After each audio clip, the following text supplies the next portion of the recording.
रामं रणरङ्गधीरं राजीवनेत्रं रघुवंशनाथं कारुण्यरूपं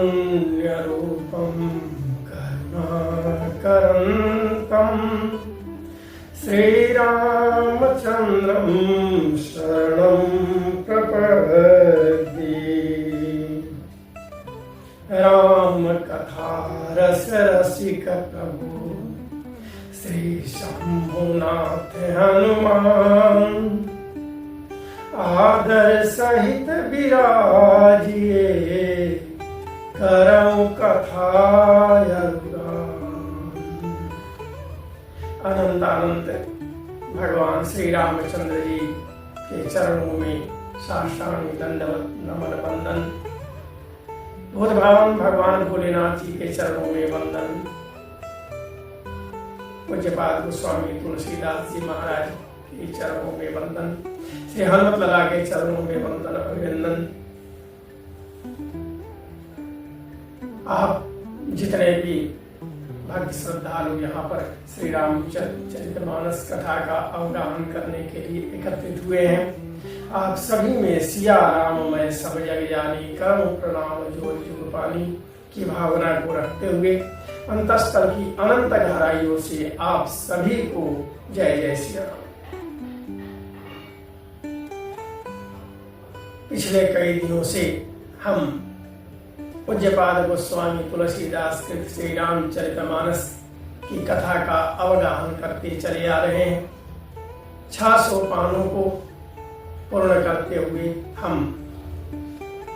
श्री रामचरितमानस भगवान के अंतिम सोपान उत्तरकांड में कथा का अवगाहन कर रहे हैं।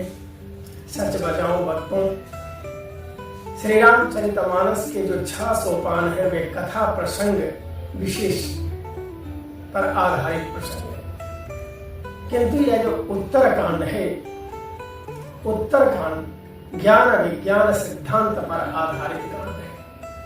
और आप जैसे भक्त श्रोता जो कि इस कथा का भी श्रवण निरंतर करते चले जा रहे हैं, हम आपके धैर्य को, हम आपके प्रभु कृपा को, हम आपके प्रभु से अनंत गहराइयों को बारंबार वंदन करते हैं, अभिनंदन करते हैं।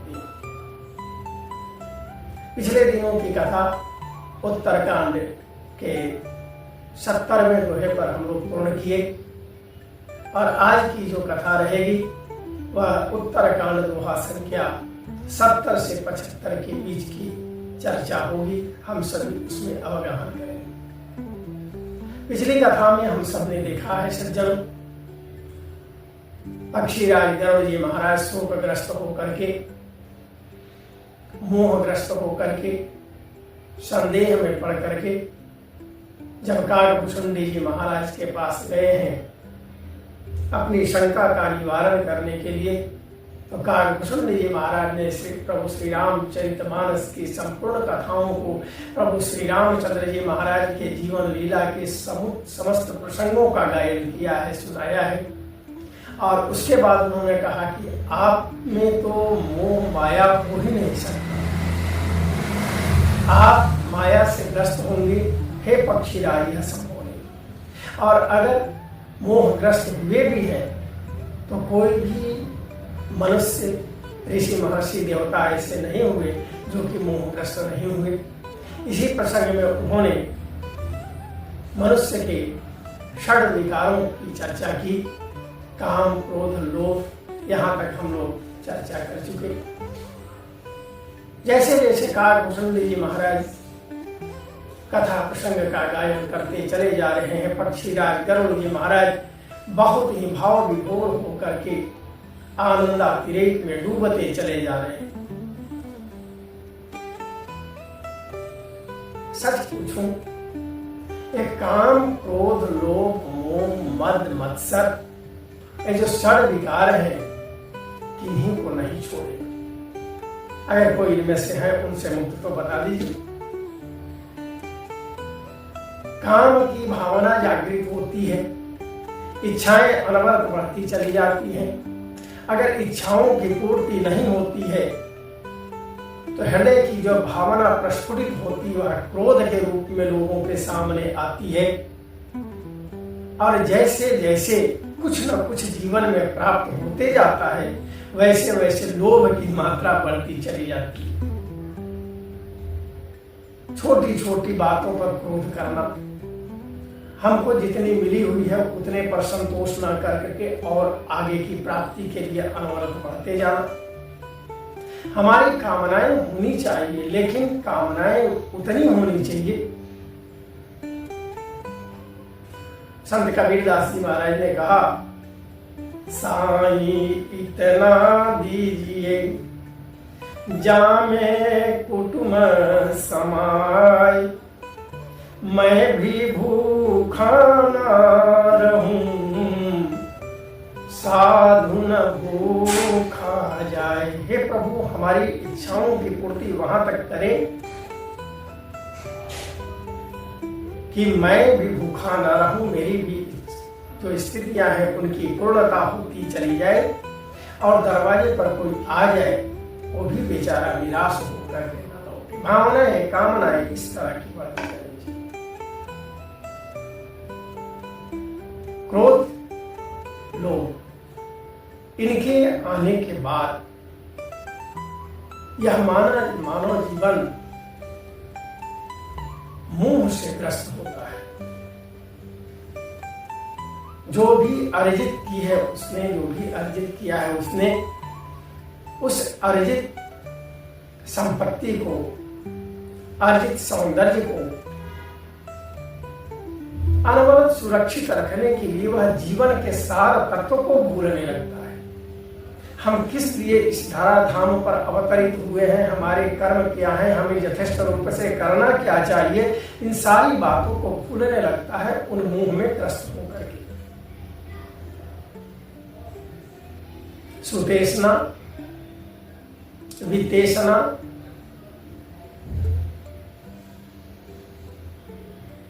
और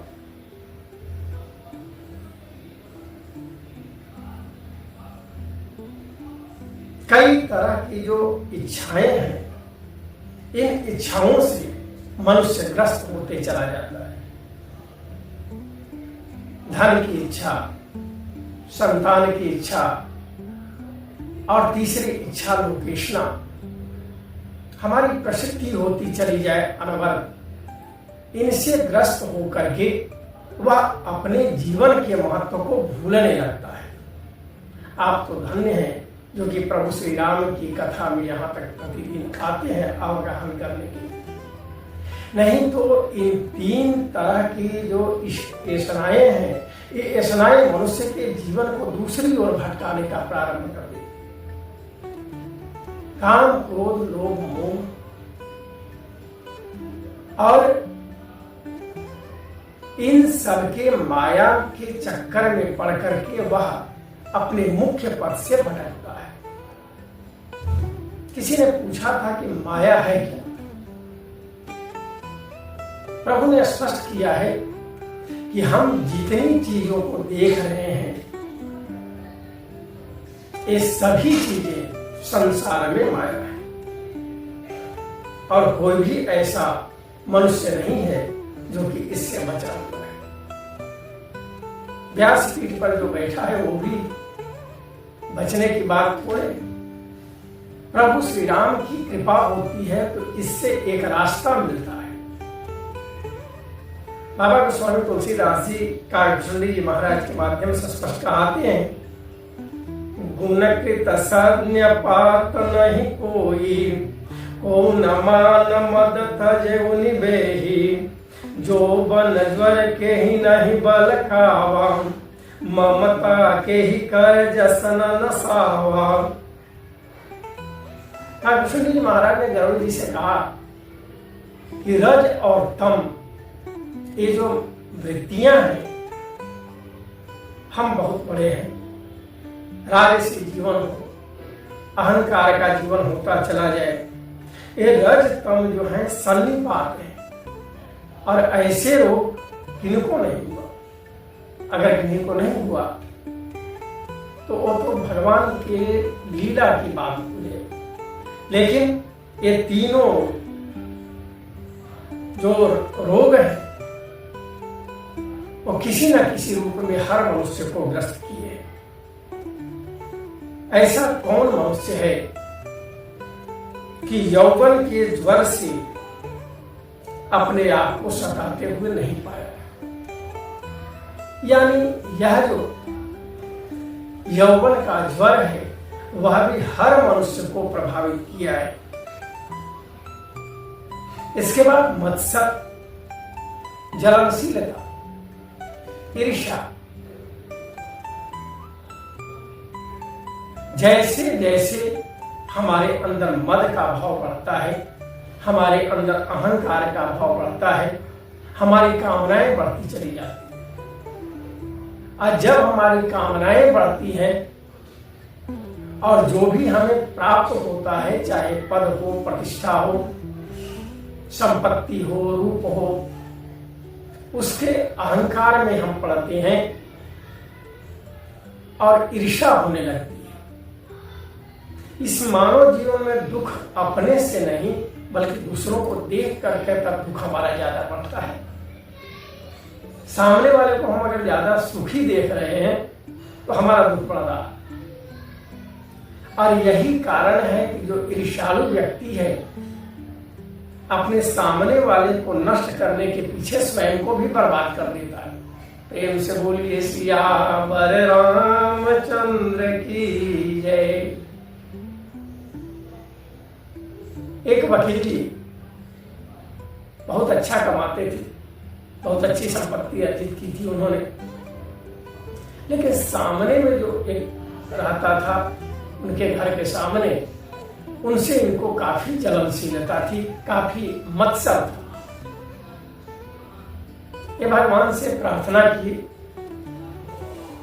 सामने वाला भी भगवान का भक्त था, ये भी भगवान के भक्त।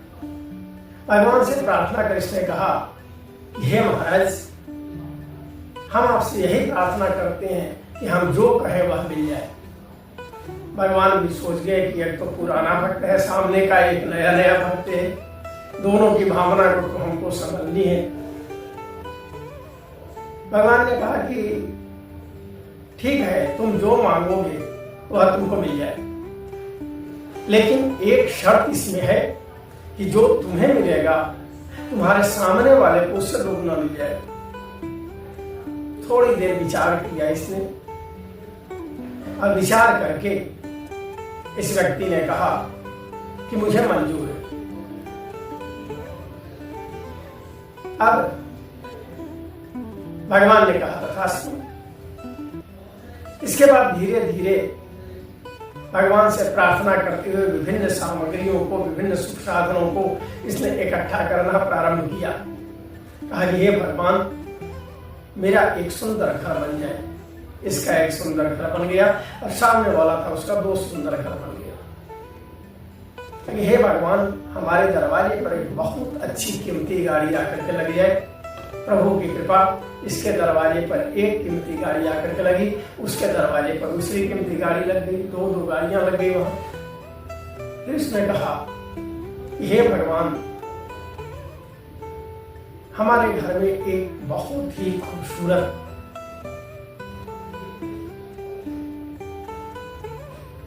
पत्नी आ जाए। यहीं से शुरुआत उसने करा दी। भगवान ने इसके घर में खूबसूरत पत्नी दी और उसके घर में दो पत्नी। अब वहां बराबर जो युद्ध महाभारत शुरू हुआ, लेकिन इससे भी इसको शांति नहीं मिली। इसने कहा एक दिन कि हे भगवान, हमारी एक आंख फूट जाए। इसकी एक आंख फूट गई, सामने वाले की दोनों आंखें चली गई। अब एक ही आंख से उस सामने वाला का जो हाव भाव था उसका आनंद लेता था, लेकिन सामने वाला तो बेचारा जीवन से असहाय हो गया था। उसे दिव्य चक्षु ही प्राप्त हुए थे जिससे अवलोकन किया करता था। तो यह होती है जलनशीलता, यह होता है मत्सर। दूसरे को बर्बाद करने में अपना थोड़ा सा बर्बाद भी हो जाए तो उसकी हमें चिंता नहीं होती। काकभूषण जी महाराज कहते हैं कि यह शरीर जो है लकड़ी का शरीर है और इसमें जो 3 प्रबल इच्छाएं हैं, पुत्रेष्णा, लोकेष्णा और धनेष्णा, यह जो है समुचे जीवन को बर्बाद करके छोड़ देता है। धन की चाह हो, संतान की चाह हो और लोक की चाह हो, इन तीनों के चक्कर में मनुष्य पड़ा हुआ रहता है। और यह सब जो चीजें हैं, सभी चीजें माया के अंतर्गत आती हैं। और वह माया जो है, जिसके चक्कर में पड़ करके मनुष्य अपने जीवन के सारे सुख सुविधाओं से दूर होने लगता है, सारे सुख सुविधाओं से कटने लगता है, वह माया प्रभु श्री राम की दासी है। जिस तरह से चाहते हैं वे उस तरह से उसे नचाते हैं। सो दासी रघुबीर के समुझे मिथ्या सो, छूट नाम कृपा बिनु नाथ कहूँ पद रो। कालभैरव महाराज कहते हैं कि मैं प्रतिज्ञा करके कहता हूँ, यह जो माया है वह माया वही प्रभु श्री राम की दासी है। और यह तब तक मनुष्य के सामने से, मनुष्य के जीवन से दूर नहीं हो सकती जब तक कि प्रभु श्री राम की कृपा न हो। वे प्रभु श्री राम इस माया को नचाते रहते हैं और उन्हीं की कृपा से हम और आप सभी इस जीवन में प्रभावित होते हैं। और मनुष्य के जो परेशानियां हैं, मनुष्य के जो विविध संकट होते हैं, उन संकटों से मुक्त कराने के लिए, भक्तों का कल्याण कराने के लिए, भक्तों का उद्धार करने के लिए प्रभु श्री राम इस धराधाम पर अवतरित होते हैं। भगत हेतु भगवान प्रभु धर्यो राम धर्यो तनुभो, किए चरित पावन परम प्राकृत नरयनु। धराधाम पर अवतरित होकर के मानव जीवन के रूप में एक नरलीला करती है। भगवान के सगुण और निर्गुण 2 रूप हैं। निर्गुण निराकार, जिनके ना तो हाथ है फिर भी सब कुछ किया करते हैं, जिनके मुंह नहीं है फिर भी बहुत सुंदर वक्ता है, जिनके कान नहीं है फिर भी बहुत सुंदर सुनने वाले हैं। निर्गुण निराकार रूप है। बाबा गोस्वामी तुलसीदास जी ने प्रभु श्री राम के दोनों रूपों का स्तमन किया है, दोनों रूपों की वंदना की है। मंगल भवन अमंगल हारी, उमा सहित जहि जपत पुरारी।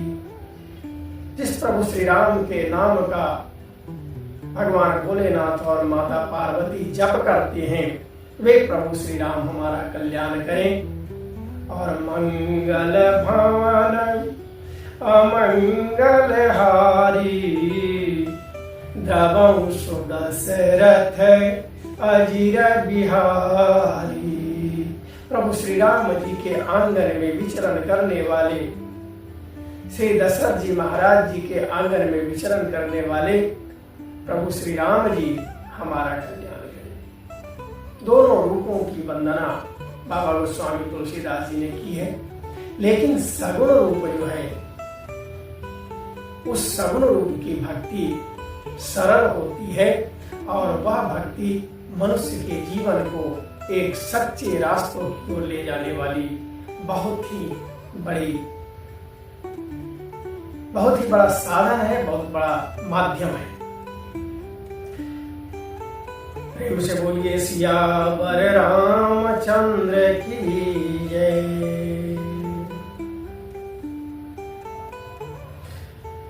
फिर हम लोग अगले दिन की कथा में एकत्रित होते हैं, कथा का आनंद लेंगे। आज कथा इतनी भयो, प्रभु शंभुनाथ हनुमान, राम लखन सिया जानकी, सदा करहु कल्याण। पुष्पांजलि अर्पण करूं, ग्रहण करूं महाराज, कृपा दृष्टि अवलोकिए सब अपराध विशाल। ओम प्रेम से बोलिए सियावर रामचंद्र भगवान की जय। उमापति महादेव की जय। श्री हनुमंत जी महाराज की जय। श्री रामचरितमानस भगवान की जय। श्रोता वक्ता समाज की जय। जय जय सीता